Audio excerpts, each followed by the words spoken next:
Morning, y'all. Happy Saturday. Hope everybody's doing a little bit better. For me, it's been hills and valleys. I've spent a lot of time in the valleys this week. If you want to know why, just Google small fiber neuropathy in your feet.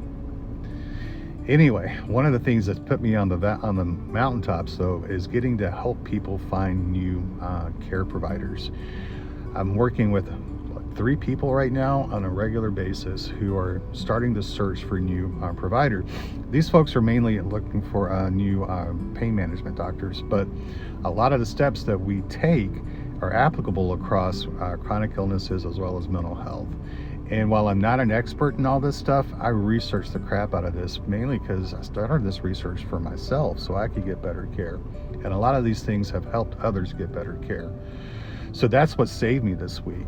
And it also reminded me that October's coming up and that'll be open enrollment. So a lot of us are going to be possibly searching for a new care team, whether we want to or not.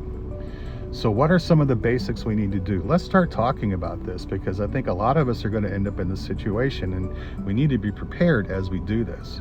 For example, one of the first things I tell people, whether they're looking for a new doctor or not, is get a copy of your medical records. Find out what it says about you and what your doctors are thinking about you. And I know if you're looking for a new care team, if you're leaving a bad situation, a lot of those doctors aren't going to want to give that information up. They're going to make it very, very difficult.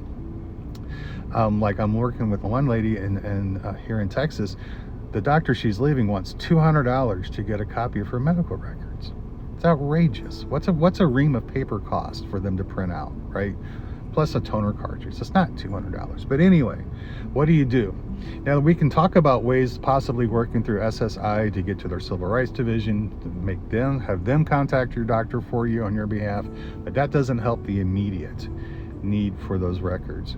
How do you go into that doctor's office if you can't get the records? What information do you need to have on you when you walk in if those records aren't available? I want you to have those records, so I want, in case there's a surprise, something derogatory in them, not that you can get it fixed, but so you can explain that situation to this new provider so they have a full understanding of what that message or that note in your file may be. So let's start this discussion. What are some of the basic things we need to do? Because once we have those records, or once we build our records, we can talk about Dr. Mike's 3-minute speech, maybe presenting it in a SBAR format. You know, what things have worked that have improved our quality of life and what things have not worked that have hurt our quality of life.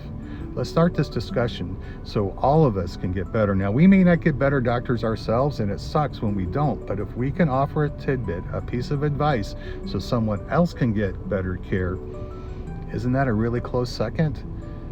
We may not win with this, but somebody else will, and you'll be the ones helping them get better care. So leave your thoughts in the comments. Stitch this video with your own suggestion. Do videos of your own suggestions on what's worked for you and what hasn't for you. Let's do this as a team exercise, as a group think. Let's be our own AI and figure this stuff out so people can get better care. It's gonna work. As a group project, we can get others better care and hopefully get better care for us. Here's to a better Saturday, y'all. I am going to go home and take a bath in lidocaine and hopefully get this neuropathy under control. Until then, y'all be safe, and we'll talk to you soon. See ya. Bye.